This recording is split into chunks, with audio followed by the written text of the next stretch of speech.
Tiwala si Pangulo Aquino na magiging positibo ang 2013 para sa mga Pilipino. Sinabi ito ng Pangulo sa kanyang pangunguna sa tradisyonal na Van d'Honneur sa Palasyo ng Malacanang. Ang detalye sa ulat ni Elena Luna.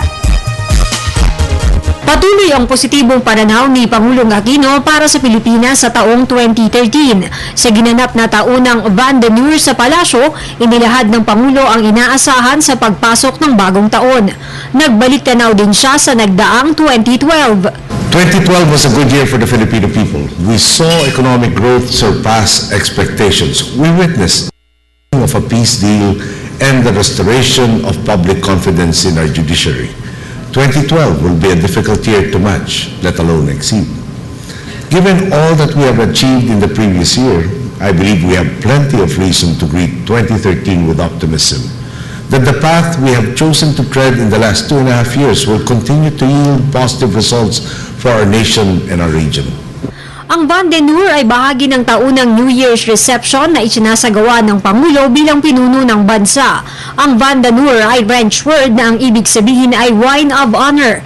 Inihandog ni Pangulong Aquino ang okasyong ito para sa mga miyembro ng Diplomatic Corps. We thank the members of the international community who have continually demonstrated their solidarity with our countrymen, especially during times of calamity and disaster. We thank those who have placed their trust in the collective capabilities of our people, those who have invested and continue to find reasons to invest in our nation and in our people. Finally, to the countries that have welcomed Filipinos abroad and to those who continue to work with the Philippine government towards our mutual development and advantage, I extend not only my gratitude but a pledge to deepen our partnership for equitable prosperity. May 62 foreign embassies sa Pilipinas. Ang diplomatic community ay pinangungunahan ni Archbishop Giuseppe Pinto, ang Apostolic Nuncio o kinatawan ng Vatican sa Pilipinas. Mr. President, the words hope and peace contain all other events of the 2012 which the members of the Diplomatic Corps lived in kindness and profound admiration for the Filipino people, for their hospitality, optimism, and resilience in facing the adversity brought about by the forces of nature and arising from the events. 2 beses kada taon ginaganap sa Palasyo ang Van d'Honneur.